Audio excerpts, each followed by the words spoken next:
This is your Thursday Fantasy PSA. Remember to take all your Thursday night players out of your flex spot. Thank you and have a nice week.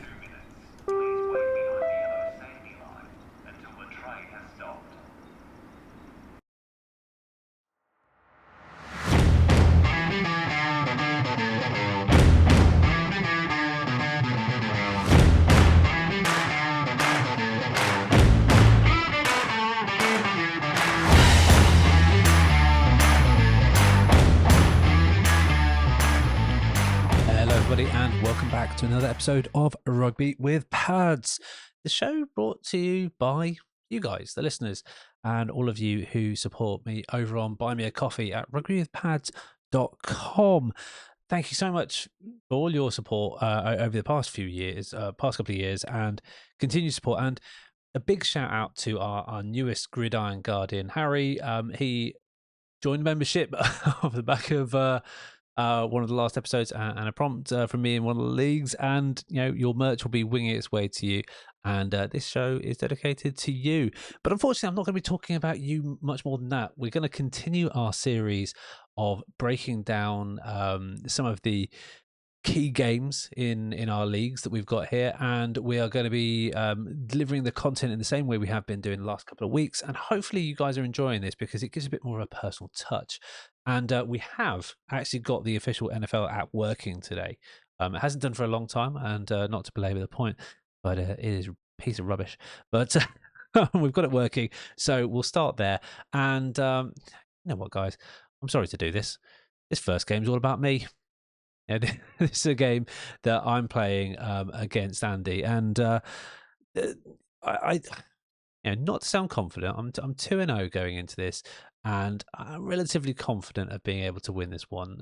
I know I'm projected to win it, but just looking at the team management here, and it just needs to be managed a little bit. And what we do on this show, remember, guys, is after you've, of course, it's all taken your Thursday night players out of your flex spots, we go through the teams that we highlighted in these three key games across these, what I consider now to be home leagues, and we kind of deliver the content through you in a slightly different manner here. So I think looking at me to start with, I've got Jaden Daniels, Kamara, Kyron Williams, Evans, Lamb, Laporta, DK Metcalf, Moody in charge. And you think, Sam, how could you lose this game? And you know what? I'm questioning a couple of things, and I'm wondering whether Jaden Daniels is the best player. I've got Aaron Rodgers on the bench going against New England. Is that a bit of a trap game for him? Potentially. New England don't have a bad defense by any stretch of the imagination, but I do expect Jaden Daniels to maybe come to life a bit more against Cincinnati. Cincinnati a bit more pass defensive, and we saw that against Kansas City where they gave him a hard time this last week. Unfortunately, Cincinnati didn't come out on top there. But Jaden Daniels did have a hard time against what we thought were going to be the whipping boys of the NFL and the NFC East anyway, in the New York Giants. So maybe that's the choice there. Kamara is the obvious hit. You can't not play him after he scored 4 TDs last week, but it is against Pittsburgh. So does that limit my opportunities? I'm questioning whether I go with Laporta, and I do see Laporta getting a bit of a win back. Now, Arizona has shown that they can score points. We know that that's what Detroit want to do. Detroit want to do that, and they want to stop as well, but they're so much better at scoring points. And barring some gaffes from management last week, they might have come away with a win. But they're a good team still, and I still rate Sam Laporta to have his breakout game and get right in what I think is going to be a big old game for everyone on that field there. And I think it's going to be quite a high-scoring affair as well. Do I think about picking up someone like Derek Carr? Thinking maybe, but against it's against Philly, not Pittsburgh. I thought it was against Pittsburgh, but against Philly, maybe actually it might be worth a shout. And because Philly did look extremely delicate last week, so maybe that's an option there. but I'm going to reserve judgment, and I think I'm going to stick with Jaden Daniels, especially against a team that I don't think is going to give me a huge amount of competition unless waiver wires speak very differently. Andy needs to do a few things, really. He needs to get CMC on IR. And if you're watching this on YouTube, then you'll be able to see exactly what I mean. But he's got Goff, McCaffrey, Cook, not bad. Drake London, who I am just not loving at the moment. And you know what? He's going to be my sit for this week. Kansas City, I just think over the top, they're going to have Drake London's number. And even in a last minute win from Kirk Cousins on Monday night, amazing sense of play. And I think Philadelphia lost that more so than Kirk Cousins just winning it. They could have iced the game a couple of plays earlier, but that's game management for you. I think Kansas City will take away the weapons, and it was obvious that Kirk Cousins had to go to his third read against what is not the best secondary in Philadelphia. When you've got Darius Slay playing, whatever he's playing at the moment, and James Bradbury doing the same as well, you don't worry about it too much. But I think Kansas City maybe has a bit more, oomph to them in the secondary. He was going to his third read. Darnell Mooney, it was Ray McLeod was the leading reception leader in that last game. Kyle Pitts got a couple of short ones, but Drake London, outside of the kind of game sealing touchdown, I don't think he's going to get that opportunity against Kansas City. I think it was just a case of them steamrolling it. Unless all the right things happen on a Sunday night game, I think it's going to be very difficult for Atlanta to do what they did again, especially when Kansas City really have to give themselves a kick at the boot and get themselves right as well. Do I think Marvin Harrison Jr. can do it again? Yes, I do. I think that's a great shot there. But I would also be looking at his bench because he's got Addison, who's going to be questionable. If he does play, I think he could be fantastic. But we're looking at Jalen Naylor as the backup behind there. Jonathan Brooks should be on IR already, although I'd probably potentially look to drop him. I'd be looking at dropping Jalen Warren and picking up the likes of. Let's see who's available actually. If I take a quick look at the players available in this league, because every league is going to be different, but you've got Zach Charbonnet sitting there against Miami. You've got Devin Singletary against Cleveland. Both I like them.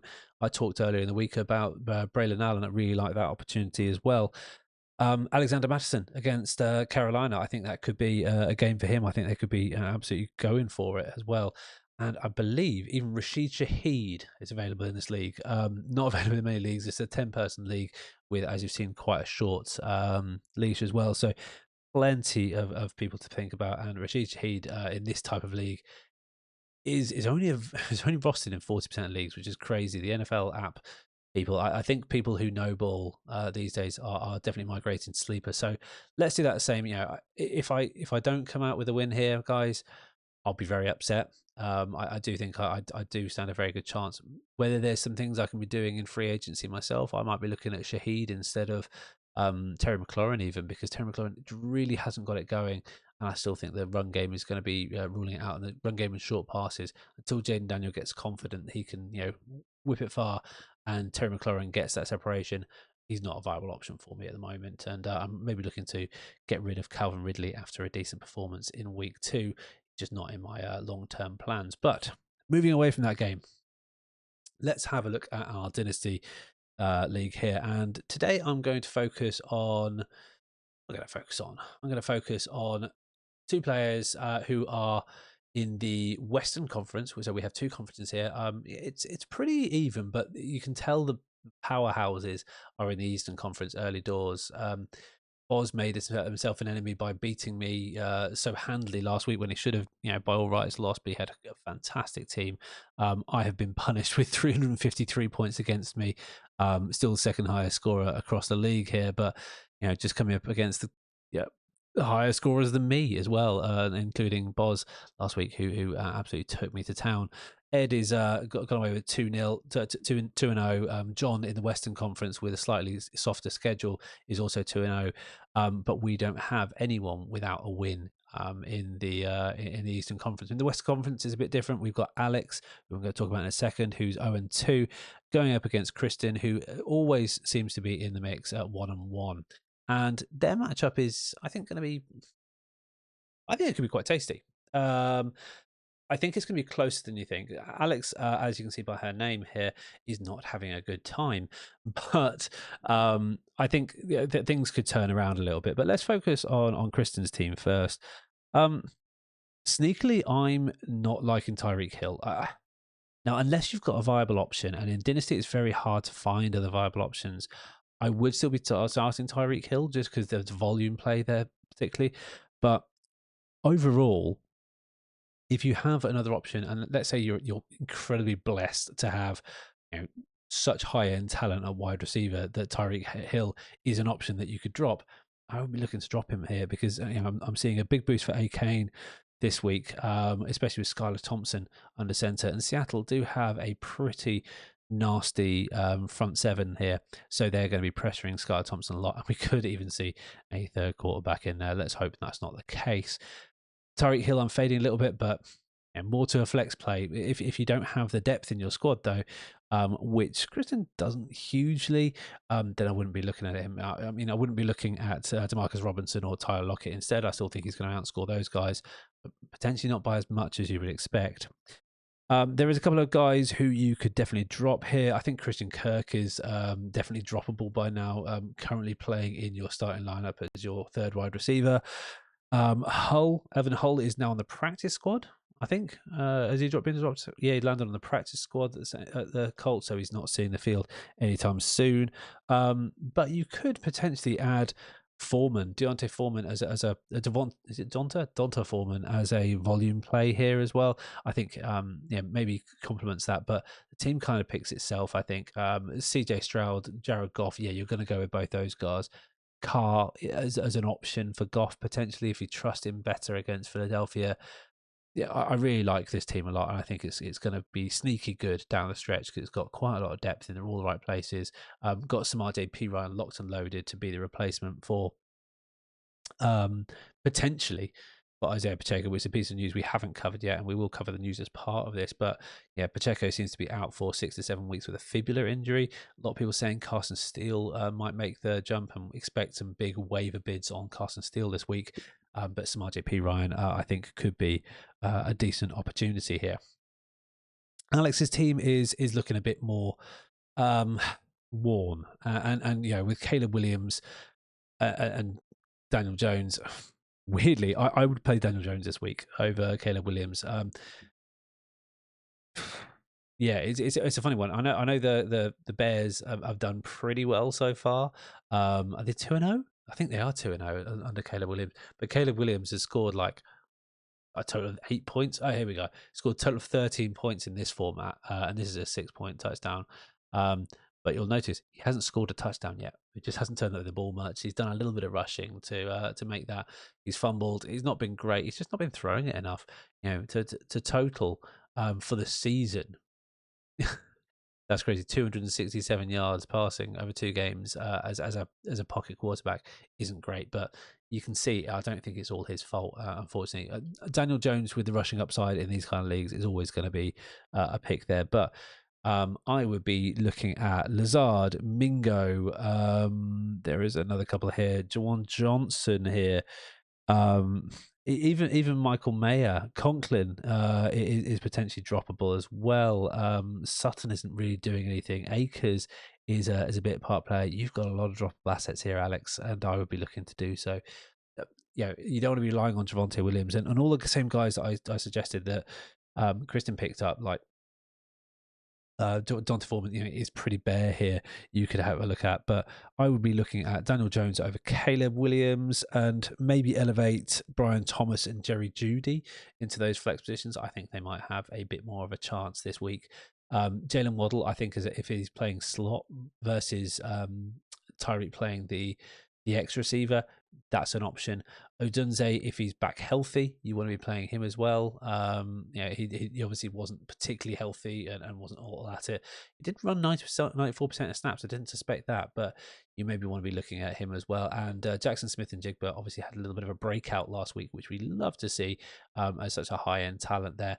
Let's hope that continues. But I think this game could be closer than you think, because I think there is a tendency for some of the big names on Kristen's team to underperform. based on game script, whereas Alex, I think, has an opportunity to spike up, especially with Baker Mayfield playing out of his skin. Going to our massive league. This is a 16-man league, the Hok Tour Tungavailoa Invitational. It is split into 4 conferences. We have the East, which I'm in. I'm currently 1-1. Everyone is 1-1 in our league. After James, who is a division mate in there, beat me last week. The North is being run by Adelito, of which there are many here. Ollie is in charge of that. John, again, 2-0 in this league.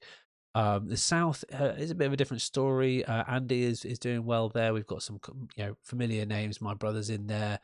We've got Boz in there, who we talked a bit about last week, who came out with a victory only just on Monday night by 1 point after John needed 58 points. It's crazy. And the West is split down the middle. We've got 2 2-0s and 2 0-2s. It's very tough sledding here, but we are going to focus on 2 familiar foes, or familiar to me anyway. We're going to focus on my brother, Ben, and we're going to focus on a man who I've known for a very long time, probably 30 plus years now, if I'm being honest, and my best man, Jack, as well, and their battle as well. Now, Jack won this last year, and so he was in a tough draft spot, not going to lie. But he has not been playing ball this year, man. You've got to get it. And we'll focus on what you can do first, Jack. Please get Hawkinson on your IR. Yeah, you do have a spot, so please do it, mate. We've already talked about Kirk and Warren and Lewis Rees-Zammit. He needs to be dropped. Benson could also be dropped. There's a bunch of players out here. If AJ still stays out, Dotson did get a slightly improved role. Will I see that carrying on? Don't know, but he's going to be available on waiver wire for you as well. Whether Luke McCaffrey is the guy is very questionable. Naylor, if Addison or Justin Jefferson miss any time, is a definite pickup for you mate. And there are so many places you can improve this lineup because you've got a good core. You've really got a good core. Drake London, if you believe in him, great. Saquon Barkley, fantastic. Matt Stafford, it's going to be tough. And let's talk about the Rams for a second. The Rams are without not only Puka Nacua now, but also Cooper Kupp for a few weeks. And with the loss of 2 guards in Steven Villa and the other guy, and safeties abound. I'm wondering whether this is a lost season for my guys. I really hope it's not, because I really want to see them be competitive. But sometimes you wish for things and they don't quite happen. Just like Jack, I really hope you win this game and manage to kick it to my little brother, but I don't think it's going to happen for you, because he does have a stronger team straight up. Joe Burrow, Joe Mixon, Justin Jefferson. Needs to get some tight end help for Njoku, who I would be looking to drop to the bench, but I can see Devontae Adams feasting, and they finally, now that Andy Dalton, and another piece of news, Andy Dalton is going to be starting for the Carolina Panthers. I think he's going to be fed on by Max Crosby, which will in turn lead to Devontae Adams to just pick apart the defense later down the line. Adnan Mitchell is maybe someone you want to start fading. Mac Wilson, I think, is probably a better lineup, or even Antonio Gibson, who is getting increased reps as well there. But then you need to be dropping the second kicker. You need to be dropping the second defense as well. There's lots you can do here. I think both these guys could be looking at Jalen Tolbert. I think he is a pickup for both of you. And I would also, in a league this thin, and I'll show you the kind of league that we're in and what's available. I mean, at QB, you've got Carr. Jack, I'm probably looking at Carr over Matt Stafford based on my thing there. But Samaje Perine, maybe. Donta Foreman, again, might be getting a bit of a volume against the Giants if you're careful there. Jalen Tolbert, I do think, is someone who has the opportunity to get good as well. He's seeing a lot of snap percentages, 86% in the last game, in what was quite a heavy passing script as well, as they were behind as well. He will have plenty of opportunities there as well. Do I think anyone else is going to be viable? Lots of people are looking at Chris Conley now that all the wide receivers and Debo is out, obviously, as well, which is something that you need to be thinking about. If you've got Debo, who's the next man up? I think it's Jawan Jennings personally, but in this league, he is already gone.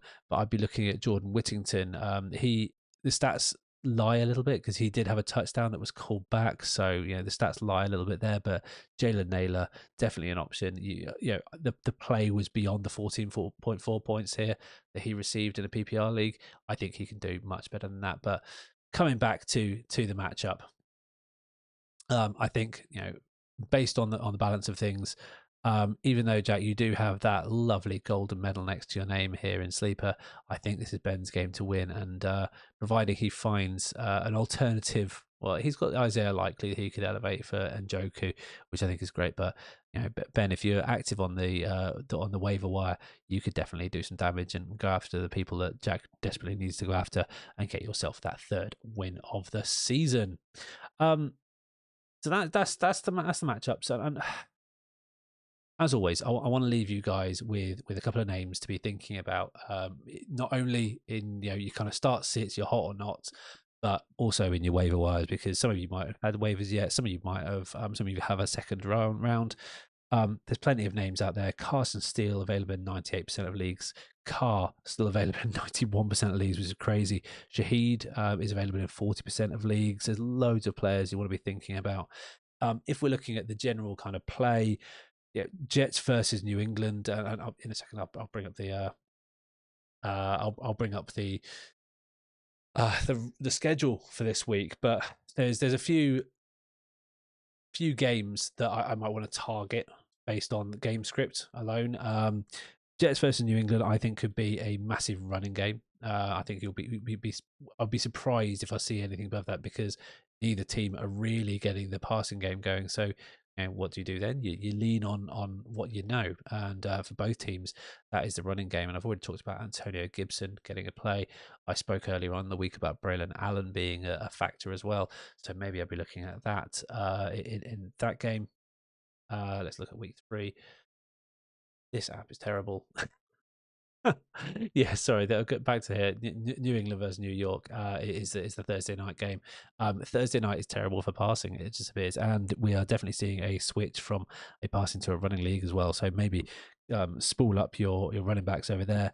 The Green Bay defense versus Tennessee, I think, is bound to get interceptions. So I may be looking at that. I think it's going to be an ugly game. Los Angeles Chargers versus Pittsburgh. We're going to see a lot of running, and it's just going to be gross. But Quentin Johnson, if you're just looking for efficiency, he might be a great pickup for you, because he got 2 on 5 targets last week early on in the game and put that game to bed. I would be putting up any of your Raiders. If you've got the Raiders defense, I think that's low-key a sneaky pick this week as well. Brock Bowers, if he's been sat on your bench and you've been waiting for that breakup, you got it last week, put him in your squad this week. Seattle versus where is Seattle? Seattle versus Miami. I think this is going to be a difficult one. I've already talked about with Skylar Thompson being under center. I would kind of downgrade Hill a little bit, or downgrade everyone a little bit, but I'd probably upgrade A.K.A. If you've got it. So don't be afraid to start him, even though you're going to be starting anyway. He's basically the RB1 this year so far. Kansas City, I think, is going to be difficult for Atlanta to carry on this momentum, quote unquote, they've got here after beating Philadelphia on Monday night. I think it's going to be difficult for them to do the same. And Cincinnati, I think they've got a get good game. So if you've got any Cincinnati players, spool them up, and we may be looking back at Moss and Chase Brown on that Monday. Is that Monday night? Yeah, it's Monday Night Football game as well. Monday Night Football, notoriously weird, but I think this is going to be a big running game, and I think for both sides, you're going to see the running backs do some damage there. So who are the guys that you need to be starting? We always do a hot 3 and a not 3, don't we?